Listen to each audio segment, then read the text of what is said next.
नमस्कार। मैं कंचन विश्वास नवशारदा पब्लिक स्कूल से। पहले मैंने आपको कबीरदास द्वारा रचित साखियाँ और शब्द पहले और दूसरे पार्ट में करवाया है। अब मैं उन्हीं साखियाँ और शब्द के जो पैरों के अंदर से क्वेश्चंस हैं और जो वैसे क्वेश्चंस हैं वो करवा रही हूँ। आप ध्यान से कीजिएगा। पहला ही है जैसे मानसरोवर सुभर जल, हंसा केली कराही, मुक्ता फल मुक्ता चुगे, अब उड़ी अनंत न जाए। अब इसमें जो पहला क्वेश्चन है इसका अर्थ तो आपको पता ही है। उसके बाद जो इसका पहला प्रश्न है वो है मानसरोवर क्या है। मानसरोवर जो होती है वो एक झील, शुद्ध पानी की जो झील होती है वो, और कैलाश पर्वत पर भी एक पवित्र झील है जिसका नाम मानसरोवर है। और यहाँ पर मानसरोवर और जो हंस है वो किसके प्रतीक हैं। मानसरोवर जो है वो आत्मा परमात्मा का प्रतीक है और हंस जो है वो आत्मा का प्रतीक है। सेकंड क्वेश्चन है हंस अब अन्यत्र क्यों नहीं जाना चाहता। हंस मतलब आत्मा, और आत्मा को जब परमात्मा मिल जाए तो वो कहीं और क्यों जाना चाहेगा। और जैसे हंस जो होता है वो सफ़ेद रंग का होता है और वो साफ़ पानी के अंदर ही रहता है, और अगर उसे भी एक जैसे वो मोती का सेवन करता है, यानी कि मोती सफ़ेद मोती को खाता है, तो उसको शुद्ध पानी सफ़ेद मोती ये सब कुछ मिल जाए तो वो क्यों जाएगा। तो ऐसे ही आत्मा को जब परमात्मा मिल जाए तो परमात्मा जो होता है वो प्रेम करने वाला, सभी के साथ सभी को प्रेम देने वाला है, तो वो उसको छोड़कर आत्मा जो है परमात्मा को छोड़कर ऐसे प्रेम बंधन को छोड़कर क्यों जाएगी। फिर इसके अंदर है काव्यांश में अनुप्रास और यमक अलंकार का एक एक उदाहरण दीजिए। तो ये जो सारे काव्यांश हैं यानी कि जो कविता काव्यांश मतलब काव्य कविता के जो अंश हैं उनके अंदर। अब सबसे पहले है अनुप्रास। अनुप्रास क्या होता है। अलंकार की पहचान क्या होती है। जहाँ पर एक वर्ण के, जैसे वर्ण कौन से हैं, क ख ग ये सारे वर्ण हैं, तो वर्ण की जहाँ पर आवृत्ति होती है, आवृत्ति का मतलब होता है बार बार आना, तो वहाँ पर अनुप्रास अलंकार होता है। जैसे रघुपति राघव राजा राम, पति ते पावन सीताराम। फिर यमक अलंकार क्या होता है। इसके अंदर शब्द की आवृत्ति होती है और शब्दों के अर्थ जो होते हैं वो अलग अलग होते हैं। जैसे काली घटा का घमंड घटा, जैसे काली घटा, घटा होता है बादल, और घमंड घटा, घटा का मतलब होता है कम हो जाना। तो ऐसे ही यहाँ पर अब उदाहरण लिए गए हैं। सोई संत सुजान। अब से तीनों में है, और यानी कि से की आवृत्ति हो रही है, बार बार आ रहा है। मुक्ता फल मुक्ता चुगे। अब मुक्ता और मुक्ता की आवृत्ति हुई है। उसके बाद जो आपका नेक्स्ट पैरा है, प्रेमी ढूंढत मैं फिरो, प्रेमी मिलो न कोई, प्रेमी को प्रेमी मिले, सब विष अमृत होई। इसके अंदर क्या है, कवि किसे खोजता फिर रहा है और वह सफल क्यों नहीं हो रहा। पर कवि जो है परमात्मा को बाहर खोजता फिर रहा है और वह अपने अंदर उसको नहीं ढूंढ रहा, इसीलिए वो सफल नहीं हो रहा। या फिर ये कह सकते हैं कि वो अपने जैसा ही सबको सोचता है लेकिन वैसा नहीं होता। फिर है दो भक्तों के मिलने का क्या परिणाम होता है। जब दो भक्त मिल जाते हैं तो वो ज्ञान की बातें करते हैं, और जब ऐसा होता है तो परमात्मा को मिलने का जो रास्ता होता है वो सुफल और सफल हो जाता है। फिर विष और अमृत किसके प्रतीकार्थ हैं। विष जो है वो बुराइयों का, जो हमारे मन के अंदर विकार होते हैं उनका प्रतीक है, और अमृत जो है अच्छाइयों का और शुद्धता का प्रतीक है।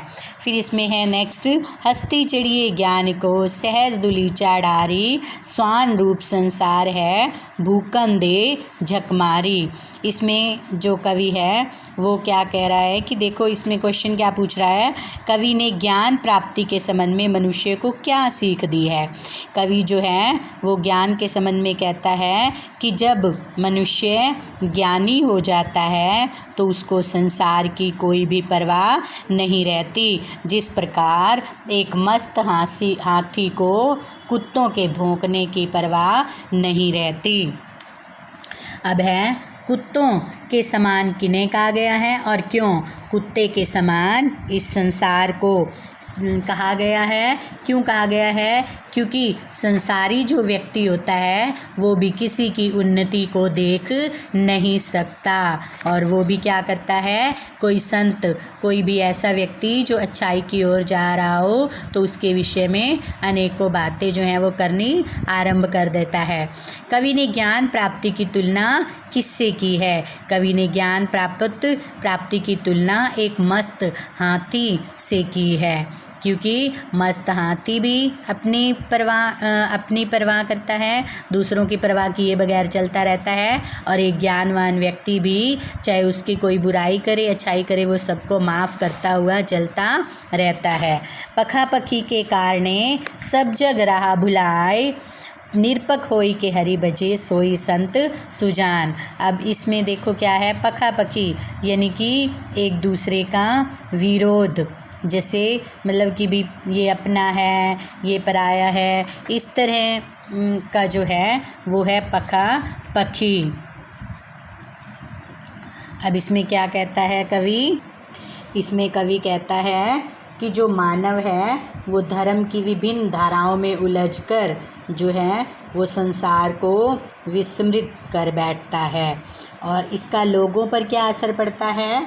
लोग जो हैं, जो सज्जन प्राणी है वो तो इन सब चीज़ों से ऊपर उठ जाता है, लेकिन जो संसारी व्यक्ति है वो संसार में भेदभावों में लिप्त होकर के रह जाता है। कबीर सच्चा संत किसे कहते हैं, किसे मानते हैं? कबीर जो है सच्चा संत उसे मानते हैं जो व्यक्ति जो है इन सब के बीच में नहीं आता। इन सब के बीच में संत पुरुष या सज्जन प्राणी वही है जो सभी संसारिक और धार्मिक भेदभावों से हटकर निष्पक्ष भाव से ईश्वर का भजन करता है। क्यों कहा है? क्योंकि वो संसार की भावनाओं में नहीं आता।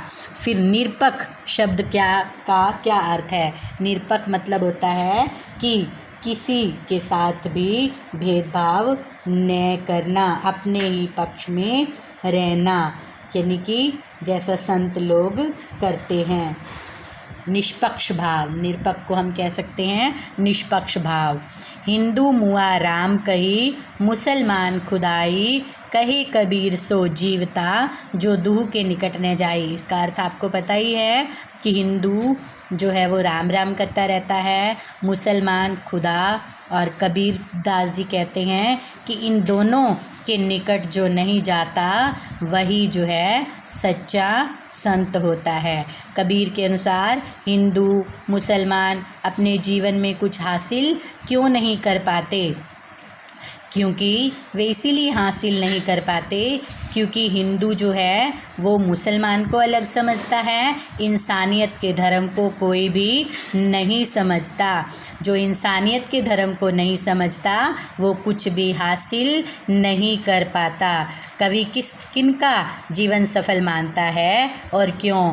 कवि जो है उन व्यक्तियों का जीवन सफल मानता है जो मुसलमान और हिंदू के चक्कर में नहीं पड़ता, जो मानवता के धर्म को अपनाता है। क्यों? क्योंकि मानवता ही सबसे बड़ा धर्म है। दूह के माध्यम से किस ओर संकेत किया गया है? दूह के माध्यम से हिंदू और मुसलमान उन दोनों की तरफ ही संकेत किया गया है।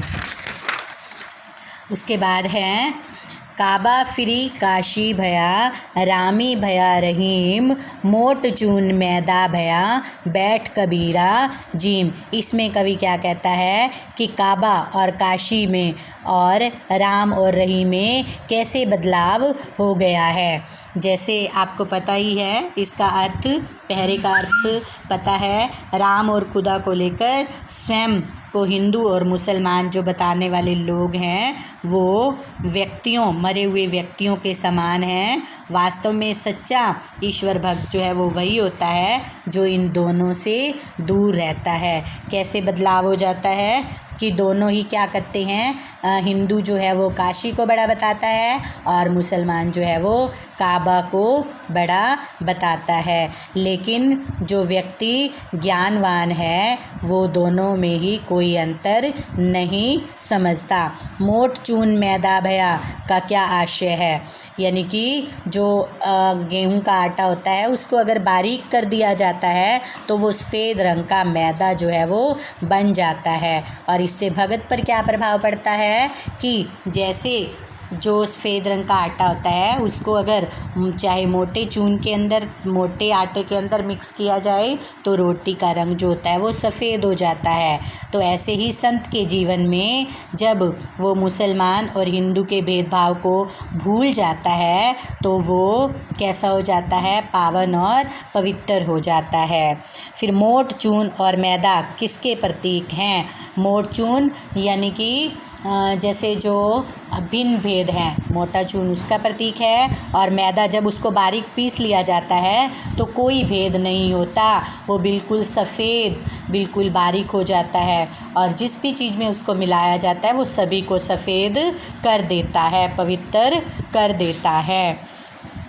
ऊँचे कुल का जमनिया जे करनी उच्च न होई, सुरभ सुब्रन कलश सुरा भरा, साधु निंदा सोई। इसके अंदर कवि क्या कह रहा है कि ऊंचे कुल में पैदा होने वाले या अच्छे कर्म करने, दोनों में आप किसे महान मानते हैं?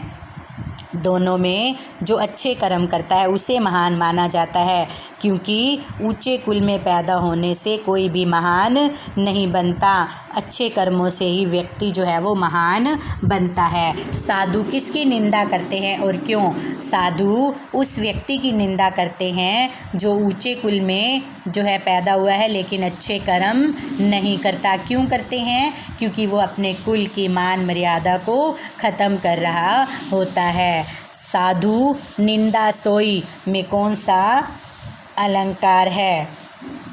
साधु और साधु, से और सोई, से अनुप्रास अलंकार है। फिर उसके बाद है मोको कहाँ ढूंढे रे बंदे, इसके क्वेश्चन हैं। इसमें देखो लोग ईश्वर को पाने के लिए क्या क्या प्रयास करते हैं। लोग ईश्वर को पाने के लिए कभी मंदिर जाते हैं, कभी मस्जिद जाते हैं, कभी कोई कर्म करते हैं तो कभी कोई कर्म करते हैं। तो इसीलिए ही ये इसमें बताया गया है कि वो जो है प्रभु को खोजने का प्रयत्न नहीं करते। उसके बाद है खोजो किसे कहाँ गया है, वह ईश्वर को कैसे पा सकता है। खोजी, खोजी जो है किसे कहा गया है? खोजी जो व्यक्ति होता है वो एक संत होता है और खोजने वाला, परमात्मा को खोजने वाला होता है। और वह ईश्वर को कैसे पा सकता है? वह ईश्वर को तभी पा सकता है जब वह अपने मन के अंदर, अपनी आत्मा के अंदर ईश्वर को बसा हुआ मानता है। कबीर ने ईश्वर का वास कहाँ बताया है? कबीर ने ईश्वर का वास, परमात्मा का वास आत्मा के अंदर बताया है। तो इतने प्रश्न जो हैं करने के बाद आपको बाकी भी आप प्रश्न अब बड़े आराम से कर सकते हो। फिर भी अगर कोई प्रश्न आपको समझ में नहीं आता तो आप मुझे फ़ोन करके भी पूछ सकते हो। आप रीडिंग ध्यान से कीजिएगा और जो पहले वीडियो हैं उनको ध्यान से सुनिएगा। फिर ये आपको प्रश्नों की वीडियो भी मैंने बना दी है, तो इसको भी ध्यान से सुनिएगा, आपको सब समझ में आ जाएगा। धन्यवाद।